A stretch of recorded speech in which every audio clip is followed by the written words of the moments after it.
Hello, everyone. My name is Trish McCabe. Welcome to Conversations from the School of Hard Knocks. Today, I have my guest joining me again. Today, we're doing a series. Today, we're doing a second segment on the topic of loneliness, and the subtopic is internal work relationship with the self. We covered that portion, and now we're moving into understanding the self. So today I have my guest, Jamie Lang here. I'm going off of Hi. her notes. She's done a lot of work on this topic, and I'm enjoying so much learning your wisdom and about the work that you're doing. So, um, anyways, let's go ahead and get started. Yeah. So I had asked you before we logged on here, understanding the self. And so what's the first point you want to discuss on that? So when we're talking about understanding the self, we're still talking about the internal work, but this specifically is kind of creating that space. So that relationship that you're craving from other people, you're learning first to develop it within yourself. And there's two sides of it that I think are really important. On the one side, you're providing yourself with some of that acknowledgement, intimacy, understanding that you're looking for in other people. And by doing that, you're getting to feel what it's like to be in a relationship with someone that's doing that for you. So you have that feeling memory to kind of cue off of when you're interacting with other people. But you're also, on the other hand, learning how to give that to other people, which makes them more likely to be able to learn from you how to give it to you. So it kind of like is a way of developing the skill on both ends where you can learn how to hold space for yourself and others and also receive that type of understanding and intimacy and like holding from yourself first so that you can learn how to hold it or receive it from others as well and how to recognize it. I really identify with this particular. I think I myself have felt incredibly misunderstood a lot in my life. And in looking back and then seeing where I'm at today, I think so much of that comes from a world that's afraid to receive. Um, I have found that when I reach out to people, they think I want something.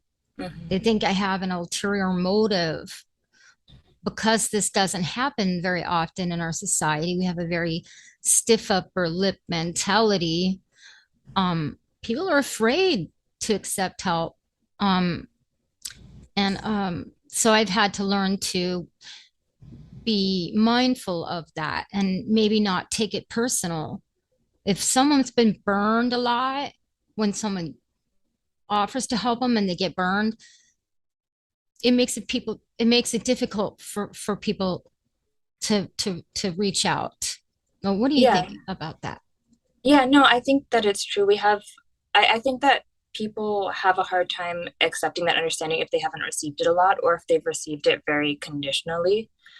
And it makes sense because if your experience is that when you let someone in and you let someone help you, they're going to use it later on to demand something from you that you don't want to give, you start to become very hesitant to give it. So Yeah. it makes sense that we've got a lot of guarded people in the world. But also the way that we change that is by learning how to both be the people that can give that kind of understanding and connection to people without forcing them to return something to us that they're not willing to give, and also how to learn how to feel that when someone's offering it to us sincerely, and to learn how to kind of create comfort within that. Because at first, if you're used to being treated poorly, being treated kindly feels scarier and more uncomfortable, and so you're more likely to push it away. So when you really want that to be your goal of having this relationship where you're treated like you're seen all the way, and held with compassion and understanding, part of that is also learning how to be able to receive that and it not feel scary and terrifying because you can differentiate when it's sincere and when it's not. And so like the internal work is Mm. teaching yourself those feelings on both ends, how to do both, and then you can relate it more to the external, like other people, more Yes. easily. I Yeah. think the trying part is recognizing what is yours and what is the other person's Yeah. in that situation. Like they say, don't take it personally. I don't think that's accurate. everything is personal. I think that's subjective. Um, however you feel in that moment must be honored in order to be honored to honor yourself. So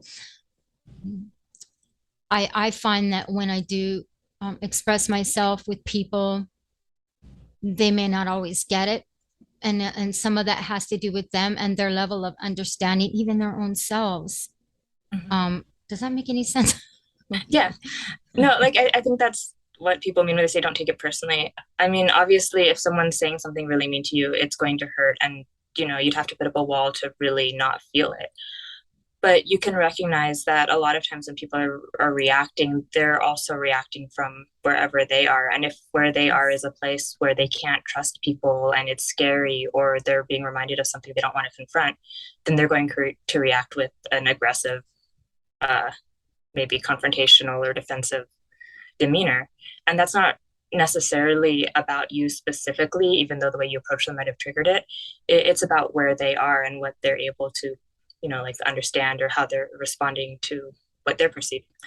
And so I Yes, think that that's, compassion for them, like maybe try to see it from the outside view of, because this has been the bane of my existence. I've always worn my heart on my sleeve. I've mm-hmm. always been an open book. And I know that makes people very uncomfortable. People that are not comfortable expressing that part of themselves, they're certainly going to be uncomfortable around you when you are. They won't, they're like, Yeah, it yeah, triggers it's them in a way. I don't know, like if I like the word trigger. I find it's being misused a lot, but it, they're reacting to it because it touches something that they haven't dealt with. And then mm-hmm. they have whatever reaction that they have. And I'm speaking this because I feel like a lot of people like us, like me, that are sensitive, um, it can be very challenging to be yourself, to Oh be yeah. your true emotional self, fully self-express in a world of people that are afraid to. Yeah, no, I mean that is the thing. And it's ironic, I want to say, just for lack of a better term, I guess, because it can be painful and dangerous and scary because you get all these reactions from being yourself, but at the same time you want to create a world where it's safe for people to be themselves. So your natural reaction when things are kind of erupting at you and other people are having all these reactions to you that are painful is then to react back the same way. But stopping the momentum and cycle means that we kind of take some of that in and understand it, and heal and work with it in a different way, which sometimes means that you choose to take on more of the burden. I don't think that, like, I don't want to get into that, like, you always have to, it's always your responsibility, because you can walk away from people if it gets too, Much for like, you. they're, yeah, too much for you. They're not willing to make any concession or change, but there's a level of understanding That's and true. compassion that uh, we can, even in walking away from relationships, we can be like, this isn't healthy for me, this is painful for me, but I can see where they're coming from. I can see that this is Yes. them needing to heal their own stuff. I'm not going to continue to send all this anger and hatred as much as possible. I'm just going to walk away because the situation's not helping. So it's, I think, a really complicated kind of balancing act when you start getting into all the different variations of that, and you don't want to go There's a too far to lot. say, yeah, because like, I could be like, oh, we have to hold space and this is the loving thing to do and I how we was teach them just going to myself. mention that. Right. But Perfect. then if Sorry. you're in an abusive situation, yeah, then you're not holding loving space for yourself when you're always Oh, taking in everything and taking on. So that's also, like I said, going to internal work, it's to learn both, to learn how to have that understanding sense of yourself and to love yourself so you know what it feels like. Because if you're used to being treated really poorly and you don't know what it feels like any other way, then that becomes your standard.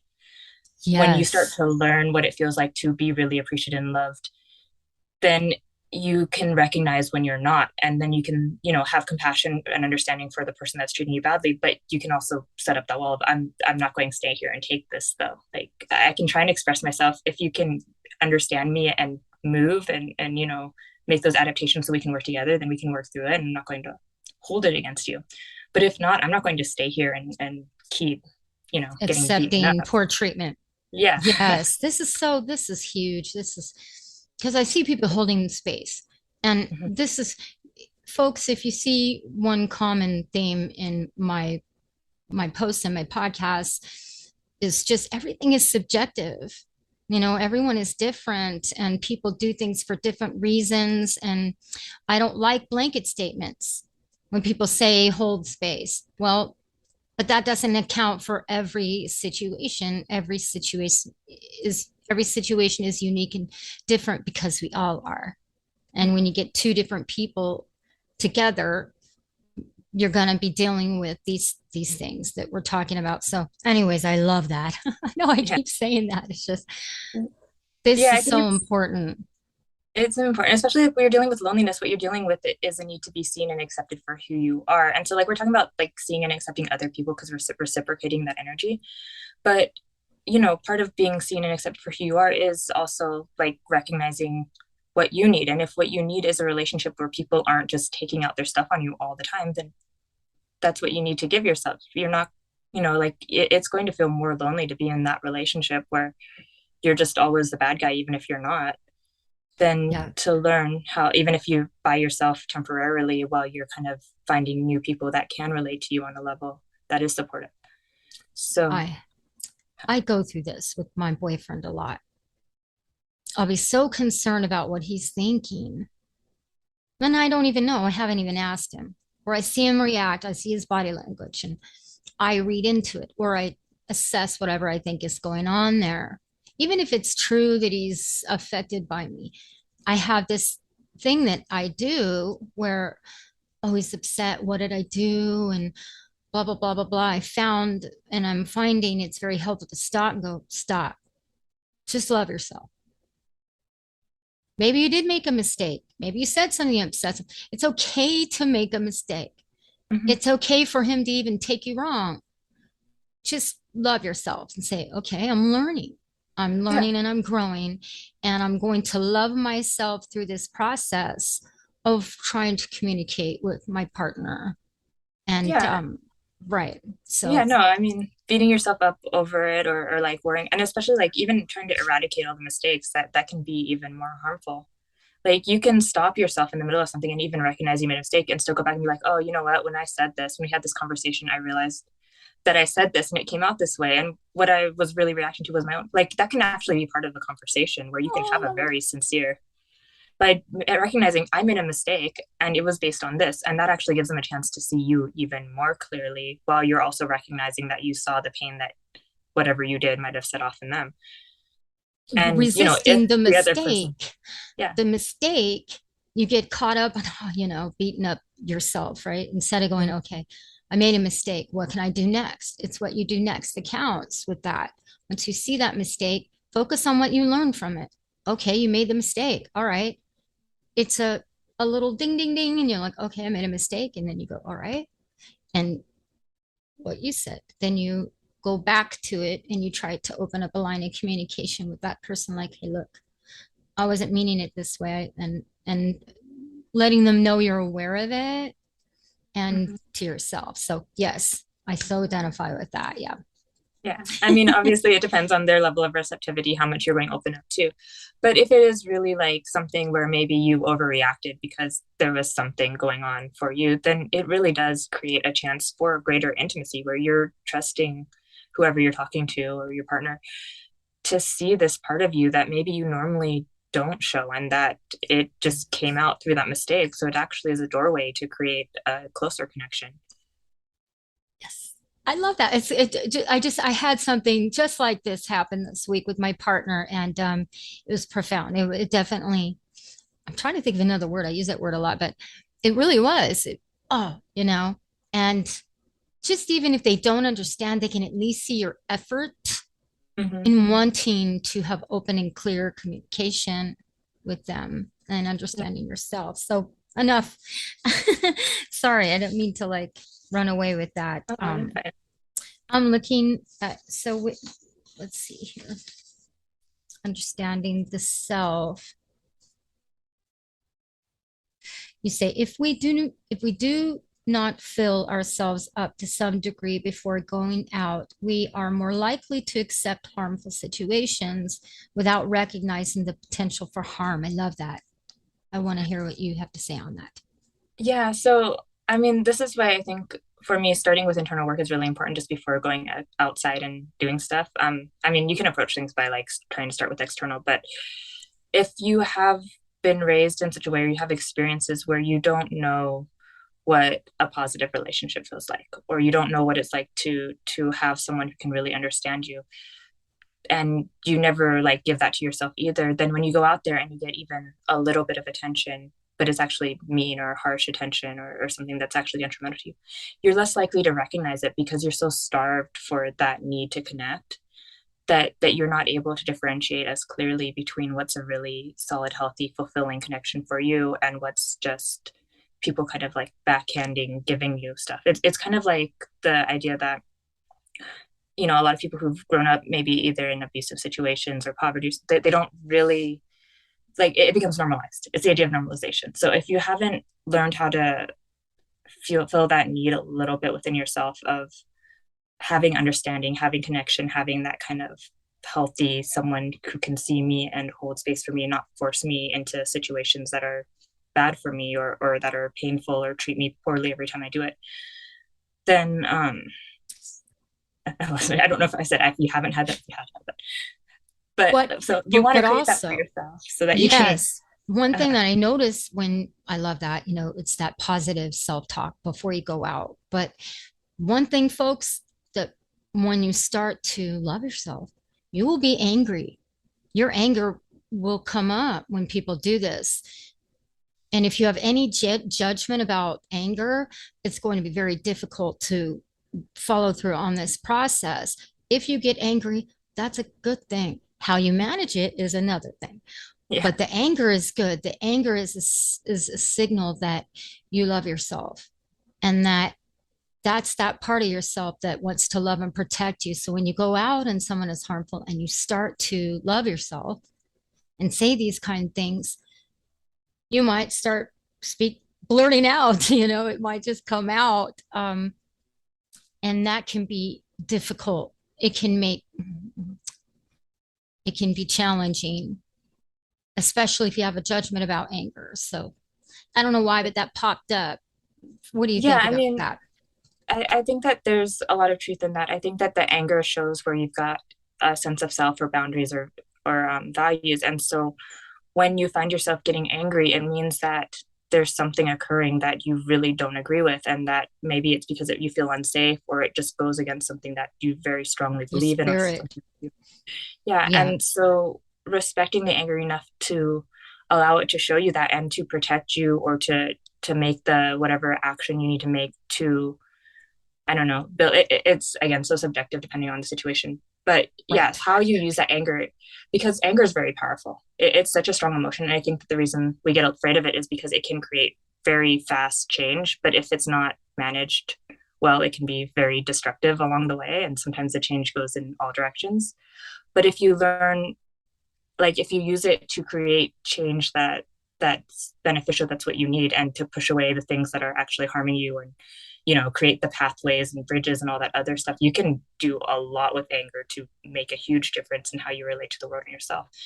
And yeah, as you treat yourself with more kindness and understanding, and you start feeling what that's like, or have finding other people that treat you with that, it's harder to tolerate when you're not treated that way, because you're recognizing that your new level of normal acceptance, how you deserve to be treated, is higher than it was before, and it's no longer Yes. tolerable to have less than that. And that's a big part of what it is. Like, as you create that understanding for yourself, you Yes. want that because you don't want to tolerate being harmed, or misused, or having people not treat you with that love as well. Especially you're trying to go out there and create this connection, you deserve and need to be treated with that respect and love as well. So I it, have it found creates. in people, it has helped me, and then I won't get to, because this is getting off a little, but it is connected. You know,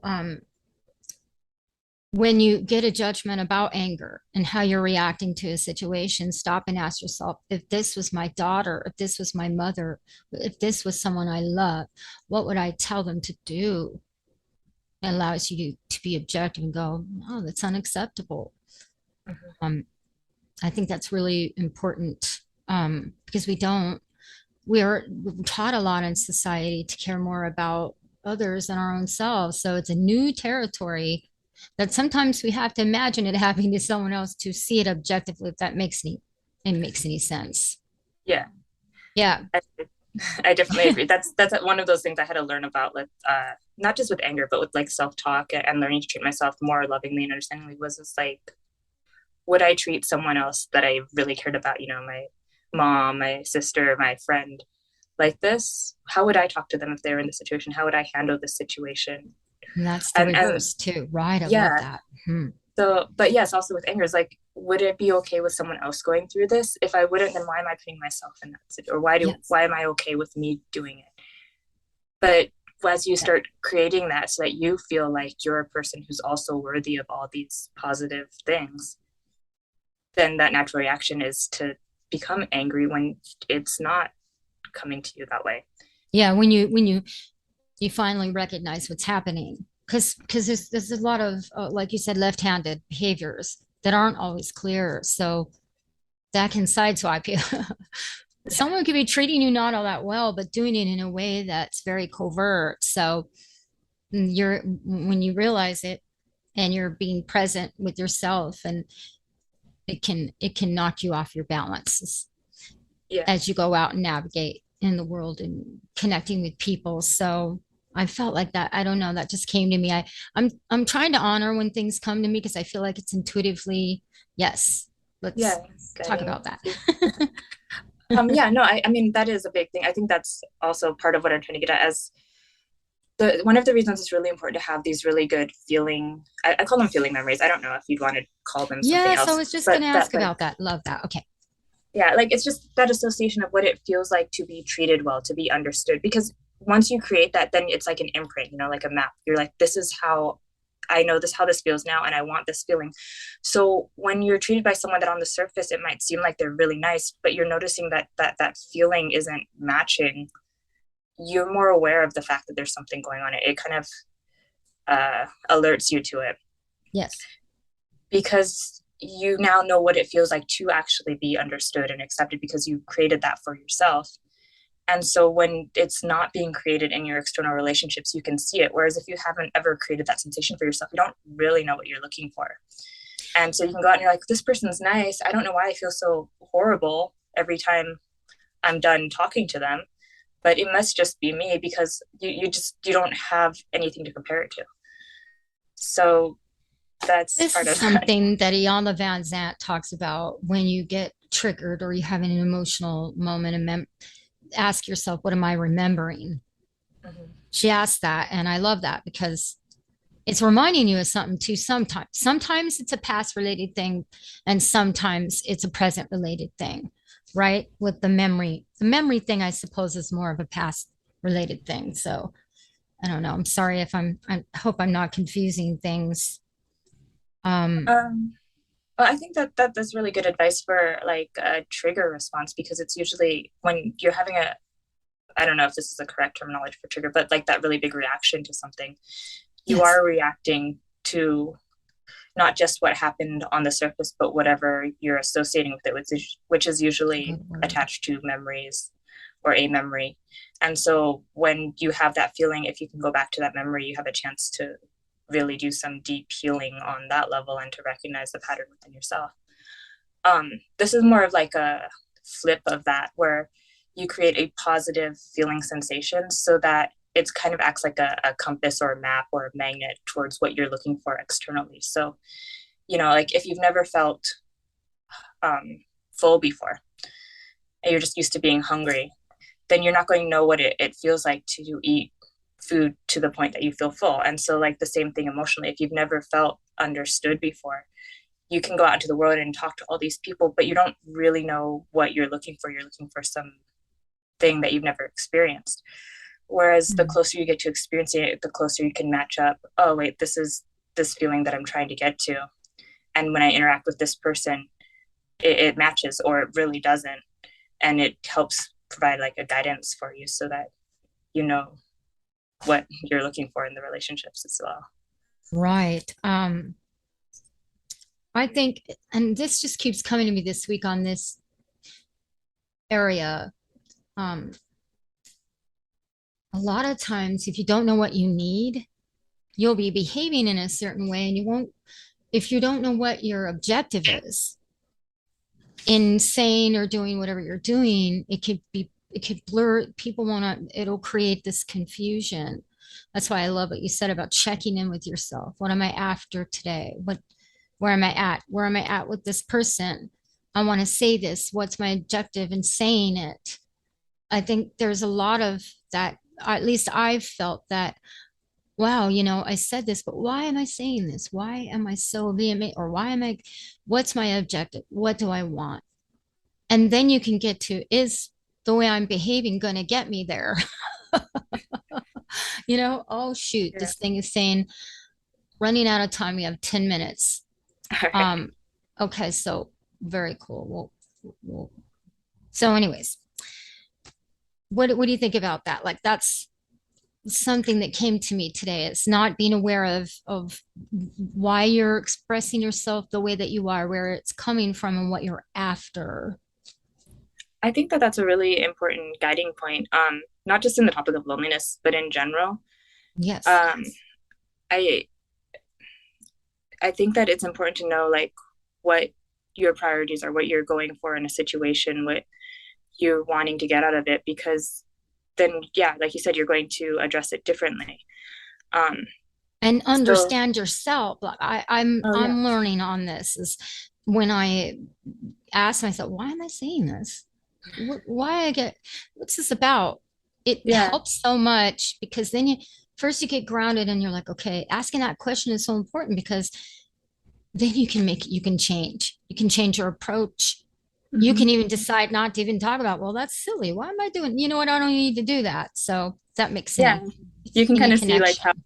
your reaction is formed and where it's coming from. And if you're applying it to the right situation, maybe you're looking for something from someone or some situation that's not really the right place to look because they're not going to be able to do that.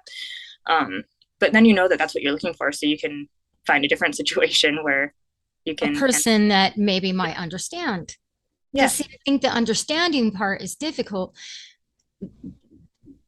You got to think about your audience Hmm. and who and why and what and all those variables in communicating with people. Um, anyways, so I hope I'm not throwing this off from your Oh, okay, flow fine. here. Good Um, conversation. we act on things we don't see in ourselves without recognizing it. And when it is reflected to us, we push it away. I think that's kind of similar to what you're talking about. It's going a little bit further, but or like a slightly different direction, I guess. But that's more of like the projection thing, where if we're not understanding ourselves, then we're reacting to things, thinking that we're actually reacting to the external things that are sorry, said it all wrong. Actually, internal. Yes, we're reacting to external things, but really we're reacting to internal things. We're just not recognizing it. And being able to recognize it allows you to do what you just talked about, where you're like, why am I actually acting this way in this situation? How is it really, contributing to what I'm trying to do or where I'm going? I will And find that, and what I discovered on this is I realized when I asked myself what's going on, oh, so much of it is I was told I was stupid a lot. They flunked me twice in grade school because I have dyslexia and what they call ADHD, but that really just panic attacks, anxiety, and it's hard to learn when that's happening. But anyway, so I find that I so vehemently say things because I don't feel good enough. I want to feel smart and intelligent. And I feel like I have to defend what I'm saying to prove that I'm smart. Um, so you'll find folks when you look in, there's some kind of self-doubt that's making you try to put a bravado up or try to prove that you're worthy or smart or whatever your thing is. Um, so I don't know if that applies to projection, but it just is something that came to me because I'm starting to do these things you're talking about. I'm realizing things and looking at myself and looking at other people more objectively and going, wow. I Yeah. could change some of this stuff, right? So, Yeah, it's nice when you can see it and then you can like it's not just like I'm a victim to what I've been through, but oh wow, I'm recognizing where this is coming from. Now I can address it differently so that it's actually resolved instead of it just being this ongoing pattern that I don't know what to do with, but it's there, you know? and the importance of that is if you understand yourself, you're going to be able to explain where you're coming from better. If you don't Hmm. understand yourself, it's going to be really hard to get other people to understand you if you can't That's even very really true. understand Yes. where you're at. Your own Yeah. self is what I'm learning. So I'm that's very exciting for me. That is a huge growth thing that is just now I'm embarking upon. Um, yeah, on the internal aspect of what we're talking about here. Because we're still talking about internal work in relationship with ourselves. Um, so back to the projection thing here. People get really angry when they see other people exhibiting characteristics that they themselves possess. I love that. Yeah, What so the projection thing is actually more of a denial thing. So you're talking about like the awareness that you have and how you're able to communicate it. But what happens sometimes, people don't realize this happens, but it's kind of cool. You can notice it. Um, Sometimes you'll get really, really upset at someone or something. And it's actually someone who's doing something that you do, but you don't realize that you do and you don't like that you do. And so then, you'll displace that and it will create like this huge rift and, like area of not understanding. You're like, this person's horrible because of this and this and this, but it's actually giving you an opportunity to look at something within yourself that you're handling that you don't even approve of within yourself. So you can create more coherence within you and also be able to communicate better externally. I would like to do a segment 3 on internal work because I think this is so important and there's so much to it. And you have some more building up your own understanding. I would really like to do another segment on projection and building up your own understanding so that we'll have completed every aspect of the internal work because it's so important. And we're running out of time here. So when we come back, I would like to pick up where we left off on projection. Okay.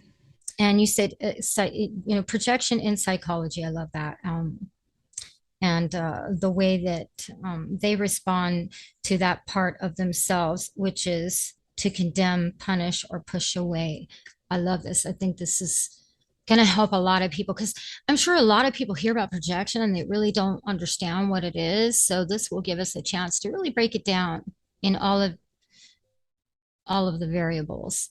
Yeah. Um, because there's so much, right? There's so much involved in this particular. Um, so yeah, I wish we had more time, but just Zoom has made some changes that have, forced me to kind of work with it. But anyways, Jamie, bless you for coming on and I'm talking about this. I'm going to go over this more. I haven't had a ton of time, so this week I'll go over this more, and I'll have more questions. All Um, right. and what it was that made you just how you discovered this stuff, the internal stuff. So I want to talk about that more in the next podcast. So, is there any closing note you want to say to the people before we sign off here? Um, Closing it.